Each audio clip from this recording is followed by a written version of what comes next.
Hi friends, പുതിയ വീഡിയോയിലേക്ക് എല്ലാവർക്കും സ്വാഗതം. നമ്മുടെ ഇന്നത്തെ വീഡിയോ എന്ന് പറയുന്നത് ഏതെങ്കിലും ഒരു പ്രത്യേക വിഷയത്തെക്കുറിച്ച് പഠിപ്പിക്കുന്ന വീഡിയോ അല്ല.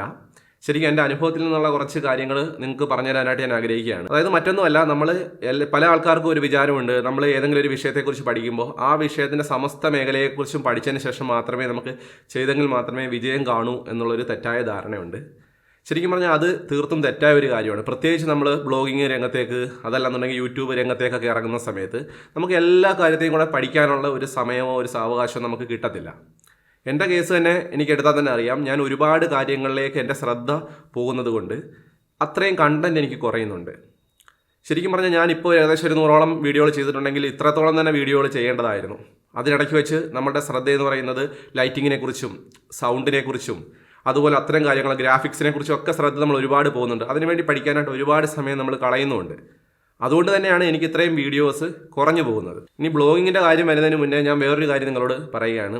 അതായത് നിങ്ങളുടെ എല്ലാ അനുഭവം ഞാനൊന്ന് പറയാം. കാര്യം പല ആൾക്കാരും, ഈ വീഡിയോ കാണുന്ന പല ആൾക്കാരും നമ്മുടെ സ്കൂൾ തലത്തിലൊക്കെ ഈ പറയുന്ന പ്രോഗ്രാമിംഗ് ലാംഗ്വേജുകൾ പലതും പഠിച്ചിട്ടുണ്ടാകാം. ഒരുപക്ഷെ C++ഓ സിയോ പോലുള്ള ലാംഗ്വേജ് ഒക്കെ പഠിച്ചിട്ടുണ്ടാകാം.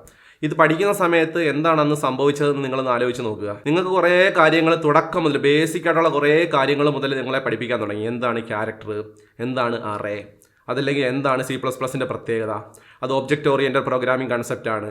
അപ്പോൾ കുറേ കാര്യങ്ങൾ ഇങ്ങനെയൊക്കെ പറഞ്ഞ് പഠിപ്പിച്ച് കഴിയുമ്പോഴത്തേക്ക് തന്നെ കുറേ ആകുമ്പോൾ തന്നെ നമ്മളെല്ലാം അങ്ങ് മടുക്കും ഇതിനെക്കുറിച്ച്. എന്നാൽ ഇതിൻ്റെ പ്രാക്ടിക്കാലിറ്റി എന്താണെന്നോ, അല്ലെങ്കിൽ ഇത് എവിടെയാണ് അപ്ലൈ ചെയ്യുന്നത്, ഇത് എങ്ങനെയാണ് നമുക്ക് പ്രയോജനം ചെയ്യുന്നത്, ഇത്തരം കാര്യങ്ങളൊക്കെ ഈ പറയുന്ന പോലെ സിലബസ് ഒരു പക്ഷേ കാണത്തില്ലായിരിക്കാം. അത് നമ്മളെ പഠിപ്പിച്ചവരത് പഠിപ്പിച്ചും കാണത്തില്ല. പക്ഷെ നമ്മൾ ഇൻഡെപ്തായിട്ട് പഠിക്കാനായിട്ട് ഓരോ ഘട്ടമായിട്ട് തുടങ്ങുമ്പോഴത്തേക്ക് ഒരു പർട്ടിക്കുലർ ലെവൽ കഴിയുമ്പോഴത്തേക്ക് നമ്മൾ ഈ വിഷയത്തിൽ മടുപ്പ് അനുഭവപ്പെടും. ഇതേ വിഷയം തന്നെയാണ് ശരിക്കും പറഞ്ഞാൽ നിങ്ങളൊരു ബ്ലോഗിംഗ് രംഗത്തേക്ക് ഇറങ്ങുമ്പോഴോ അല്ലെങ്കിൽ SEO കുറിച്ച് പഠിപ്പിക്കുമ്പോഴോ ഒക്കെ നിങ്ങൾ മനസ്സിൽ വെക്കേണ്ടതെന്ന്. പല വീഡിയോകളും ഞാൻ കണ്ടിട്ടുണ്ട്. ആൾക്കാരെക്കുറിച്ച് വളരെ ഡീറ്റെയിൽഡ് ഇൻഡെപ്ത് ആയിട്ടുള്ള വിഷയം എന്ന് പറഞ്ഞിട്ട് അവരെക്കുറിച്ച് കൊച്ചു കൊച്ചു കാര്യങ്ങൾ മുതൽ ടെക്നിക്കൽ ടെർമിനോളജീസും പഠിപ്പിച്ച് തുടങ്ങുന്നത് നമ്മൾ കണ്ടിട്ടുണ്ട്. ഇത്തരം കാര്യങ്ങളിലേക്ക് വരുന്ന സമയത്ത് സംഭവിക്കുന്നതെന്ന് പറയുന്നത് കുറേ ആകുമ്പോഴത്തേക്ക് നിങ്ങൾ മടുക്കും. അതിന് നമ്മൾ ഈ പറയുന്ന പോലെ എന്താണ് സ്കീമ, അല്ലെങ്കിൽ മാർക്കപ്പ് എന്താണ്, അത് എത്ര തരത്തിലുള്ള മാർക്കപ്സ് ഉണ്ട്, എന്താണ് സ്ട്രക്ചേർഡ് ഡാറ്റ, ഇങ്ങനെയൊക്കെ പറഞ്ഞ് നമ്മൾ പഠിക്കേണ്ട ഒരാവശ്യമില്ല. നമുക്ക് വേണ്ടുന്ന കാര്യങ്ങൾ നമ്മൾ കണ്ടെത്തി പഠിക്കുക എന്നുള്ളതാണ്. അത് പറയുമ്പോഴാണ് നമ്മൾ ഈ പ്രോഗ്രാമിംഗ് ലാംഗ്വേജൊക്കെ പഠിച്ച സമയത്ത് കുറേയൊക്കെ മടുപ്പുണ്ടായെങ്കിലും അത് ഒരു പരുവത്തിലൊക്കെ പഠിച്ചു കഴിഞ്ഞു. പക്ഷേ അതെങ്ങനെ അപ്ലൈ ചെയ്യണമെന്ന് അറിയുന്നില്ല. പക്ഷേ ഈ നെറ്റൊക്കെ നല്ല രീതിയിൽ വന്നു കഴിഞ്ഞതിന് ശേഷം, അത് പഠനമൊക്കെ കഴിഞ്ഞ് കുറേ വർഷങ്ങൾക്ക് ശേഷമാണ് ശരിക്കും പറഞ്ഞാൽ ഞാൻ സ്വന്തമായിട്ട് ഈ പറയുന്ന പോലെ പഠിക്കാനായിട്ട് തുടങ്ങി. VB.net പഠിക്കണമെന്നൊരു ആഗ്രഹം വരിക, അത് സ്വന്തമായിട്ട് നമ്മൾ പഠിക്കാനായിട്ട് തുടങ്ങി. അപ്പം ഞാൻ ചെയ്ത ഒരു ടെക്നിക്ക് എന്ന് പറയുന്നത് റിവേഴ്സായിട്ട് പഠിക്കുന്ന ഒരു രീതിയാണ് ഞാൻ അവലംബിച്ചത്.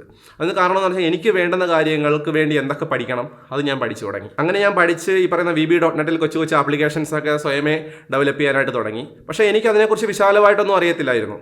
എനിക്ക് വേണ്ടുന്ന കാര്യങ്ങൾ, എനിക്ക് എന്താണോ വേണ്ടുന്നത് അതിന് ഞാൻ എന്ത് ചെയ്യണം എന്നുള്ളത് ഞാൻ പഠിച്ചു. അങ്ങനെ ഈ പറയുന്ന ഡാറ്റാ സെറ്റ് പോലുള്ള അഡ്വാൻസ്ഡ് ആയിട്ടുള്ള ഡാറ്റാബേസുമായിട്ട് ബന്ധപ്പെട്ട കാര്യങ്ങളൊക്കെ ഞാൻ ചെയ്തു. അതുപോലെ തന്നെ SAPയിലെ ക്രിസ്റ്റൽ റിപ്പോർട്ടിനകത്ത് എങ്ങനെയൊക്കെയാണ് റിപ്പോർട്ടുകൾ ഉണ്ടാക്കുന്നത് എന്നുള്ളത് ഞാൻ സ്വയം പഠിച്ചു. അപ്പോൾ വളരെ ഈസി ആയിട്ട് ഞാൻ ആ വിഷയത്തെക്കുറിച്ച് പഠിച്ചു. അങ്ങനെ നമ്മൾ ഓരോന്നും ചെയ്തു വരുന്ന സമയത്ത് നമുക്ക് നമ്മുടെ ആഗ്രഹങ്ങൾ കൂടുകയും അല്ലെങ്കിൽ നമ്മുടെ ആവശ്യങ്ങൾ കൂടി വരികയും ചെയ്യും. അപ്പം നമ്മൾ ആ വിഷയത്തിലേക്ക് നമ്മൾ ശ്രദ്ധ ചെലുത്തുകയും അതിനെക്കുറിച്ച് വളരെ ഇൻട്രസ്റ്റോട് കൂടി നമ്മൾ പഠിക്കാനായിട്ട് തുടങ്ങും. അങ്ങനത്തേക്ക് നമുക്ക് വളരെ ഇൻട്രസ്റ്റ് ആകുമ്പോഴത്തേക്ക് തീർച്ചയായിട്ടും നമ്മൾ ഒരുപാട് സമയം മെനക്കെട്ടിരുന്നത് പഠിക്കുകയും ചെയ്യും. അതല്ലാതെ ഈ പറയുന്ന SEO ആണെന്നുണ്ടെങ്കിലും ബ്ലോഗിംഗ് ആണെന്നുണ്ടെങ്കിലും അതിൻ്റെ എല്ലാ മേഖലകളെക്കുറിച്ചും പഠിച്ചതിന് ശേഷം നിങ്ങൾ തുടങ്ങാനായിട്ടിരിക്കരുത്. അങ്ങനെ ചെയ്യാനിരുന്നു കഴിഞ്ഞാൽ തീർച്ചയായിട്ടും നിങ്ങൾ നിർമ്മിക്കുന്ന കണ്ടന്റിൻ്റെ എണ്ണം കുറയും. അതുപോലെ കുറച്ച് കഴിയുമ്പോഴത്തേക്ക് മടുപ്പ് അനുഭവപ്പെട്ട് തുടങ്ങും. അപ്പോഴത്തേക്ക് നമ്മൾ തുടങ്ങാൻ സമയമാകുമ്പോഴത്തേക്ക് പിന്നെ നമുക്ക് ഉള്ള ആ ഒരു നേരത്തെ ഉണ്ടായിരുന്ന ആ ഇഷ്ടമൊന്നും കാണണമെന്നില്ല. ഇത് യൂട്യൂബിൻ്റെ കാര്യത്തിലാണെങ്കിൽ വരുന്ന സമയത്ത് ഒരുപാട് തെറ്റിദ്ധാരണകൾ വരുന്നതെന്ന് പറഞ്ഞാൽ ഈ ഗാഡ്ജറ്റുമായിട്ട് ബന്ധപ്പെട്ടാണ്. ഞാൻ ഈ ഗാഡ്ജറ്റുമായിട്ട് ബന്ധപ്പെട്ട് പിന്നെ ഒരു വീഡിയോ ചെയ്യാനായിട്ട് ആഗ്രഹിക്കുന്നുണ്ട്. അപ്പോൾ അതിലേക്ക് കൂടുതൽ ശ്രദ്ധ പോവുകയും അതുപോലെ മറ്റു കാര്യങ്ങളിലേക്ക് ശ്രദ്ധ പോവുകയും ചെയ്തു കഴിഞ്ഞാൽ തീർച്ചയായിട്ടും ചെയ്യുന്ന കണ്ടന്റ് കുറയും. ഇത് എൻ്റെ തന്നെ അനുഭവമാണ് ഞാൻ പറയുന്നത്. നേരത്തെ തന്നെ ഒരു വീഡിയോയിൽ ഞാൻ പറഞ്ഞിട്ടുണ്ടായിരുന്നു. അതുകൊണ്ട് തന്നെയാണ് ഞാൻ ഇതൊന്നും കൂടെ എടുത്തെടുത്ത് പറയുന്നത്. നിങ്ങൾ SEO ആണ് പഠിക്കാൻ ആഗ്രഹിക്കുന്നതെങ്കിൽ അതിന് കൃത്യമായിട്ട് ടൂളുകളെക്കുറിച്ചും വേണ്ടുന്ന കാര്യങ്ങൾ മാത്രം പഠിച്ചു പോവുകയും അതിനുശേഷം പഠിച്ചു വരുന്ന മുറയ്ക്ക് മറ്റ് മേഖലകളിലേക്ക് കടക്കുന്നതായിരിക്കും നല്ലത്. ഉദാഹരണത്തിന് വേഡ്പ്രസ്സിനെ കുറിച്ച് പഠിക്കുന്നു. വേഡ്പ്രസ്സിനെ കുറിച്ച് പഠിക്കുമ്പോൾ അത് ഇൻസ്റ്റാൾ ചെയ്യുന്നു, അതിന് പ്ലഗിനുകളെക്കുറിച്ച് പഠിക്കുന്നു. അതിനുശേഷം മതി നമുക്കതിൻ്റെ കോഡിംഗ് ഭാഗത്തേക്കും മറ്റ് കാര്യങ്ങളെക്കുറിച്ച് മനസ്സിലാക്കാനായിട്ട് തുടങ്ങുന്നത്. അതല്ലാതെ ഇതെല്ലാം തുടങ്ങിയതിന് ശേഷം നമ്മളിത് വീഡിയോ ചെയ്യൂ, അതല്ലെങ്കിൽ നമ്മളെ വെബ്സൈറ്റ് അത് കഴിഞ്ഞ ശേഷമേ നമ്മൾ ചെയ്യത്തുള്ളൂ എന്ന് നിങ്ങൾ വാശി പിടിക്കരുത്. അങ്ങനെ പിടിച്ചു കഴിഞ്ഞാൽ തീർച്ചയായിട്ടും നിങ്ങൾക്കത് ദോഷമായിരിക്കും. ഇത്രയും ഞാൻ പറഞ്ഞതുകൊണ്ട് മറ്റ് ചാനലുകൾ കാണരുത്, അതല്ലെങ്കിൽ എൻ്റെ വീഡിയോ മാത്രം കാണുക എന്നുള്ളതല്ല ഞാൻ ഉദ്ദേശിക്കുന്നത്. വളരെ ഇൻഡെപ്തിലേക്ക് പോകുന്ന ഈ പറയുന്ന പ്രോ ലെവലിലുള്ള സംഭവങ്ങളൊക്കെ ചെയ്യുന്ന വീഡിയോസ് ഉണ്ട്. പല ആൾക്കാരും അത് കണ്ടിട്ട് മനസ്സിലാകാതെ നമ്മളോട് സംശയം ചോദിക്കുന്നുണ്ട്. ഇതൊക്കെ കാണുമ്പോൾ നമുക്ക് മനസ്സിലാവും അവർ തുടക്കക്കാരാണ്, അവർ ഇങ്ങനെ അല്ല പോകേണ്ടതെന്നുള്ളത് നമ്മൾ മനസ്സിലാവുകയും നമ്മൾ അവർക്ക് പറഞ്ഞു കൊടുക്കുകയുണ്ട്. പക്ഷേ അതിനുവേണ്ടി ഒരുപാട് സമയം ആൾക്കാർ മെനക്കെടുന്നതായിട്ട് നമ്മൾ ശ്രദ്ധയിൽപ്പെട്ടിട്ടുണ്ട്. അത് പഠിച്ചെങ്കിൽ മാത്രമല്ലേ നമ്മൾ വിജയിക്കൂ എന്ന് നിരാശ തോന്നുന്ന ആൾക്കാരുണ്ട്. അത്തരക്കാരൊക്കെ നമ്മളെ വിളിക്കുകയോ ബന്ധപ്പെടുകയോ ഒക്കെ ചെയ്യാറുണ്ട്. അവരോട് ഞാനിത് പറയാറുണ്ട്. അതുകൊണ്ട് തന്നെയാണ് ഞാൻ ഈ വീഡിയോ ചെയ്യാമെന്ന് വിചാരിച്ചത്. അതുപോലെ മറ്റൊരു കാര്യമാണ്, നിങ്ങൾ വിചാരിക്കരുത് നമ്മൾ ഇത്തരത്തിൽ എന്നെപ്പോലുള്ള വീഡിയോ ചെയ്യുന്ന ആൾക്കാരെന്ന് പറയുന്നത് ഈ മേഖലയെക്കുറിച്ച് എല്ലാം അറിയാവുന്ന വ്യക്തികളാണെന്നുള്ള തെറ്റിദ്ധാരണ നിങ്ങൾക്ക് വരരുത്. അതിന് കാരണം നമ്മളും പഠിച്ചുകൊണ്ടിരിക്കുകയാണ്. ഓരോ ദിവസവും പുതിയ പുതിയ കാര്യങ്ങൾ പഠിക്കുന്നുണ്ട്. ഒരുപക്ഷെ നിങ്ങൾ ആരെങ്കിലുമൊക്കെ ചില ചോദ്യങ്ങൾ ചോദിക്കുമ്പോഴായിരിക്കും നമ്മൾ ആ മേഖലയിലേക്ക് ശ്രദ്ധിക്കുന്നത്. ശരിയാണല്ലോ, അങ്ങനെ ഒരു കാര്യം ഉണ്ടല്ലോ, അതൊന്ന് മനസ്സിലാക്കണമല്ലോ എന്നുള്ളത്.